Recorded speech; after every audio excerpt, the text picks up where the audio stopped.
ask. When your machine blinks like this, it shows that the ink pads are at their end of life.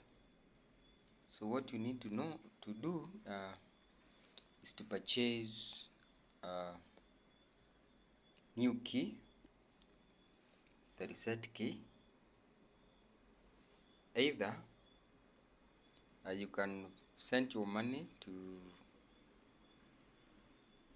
an Epson number when in Kenya and purchase a reset key, whereby you need to download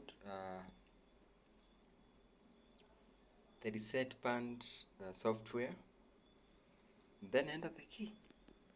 Then from there you are good to go. This is an error that disturbs people. Many a times people think that their machines maybe they have gotten a very big problem, but actually it's not. So I would like to advise members of the public who would like to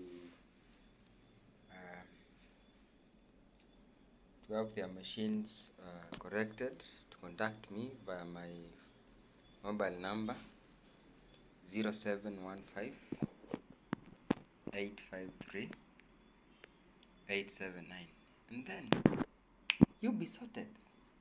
Yes, I am an Epson technician by default. Najua hizi vitu. Thank you.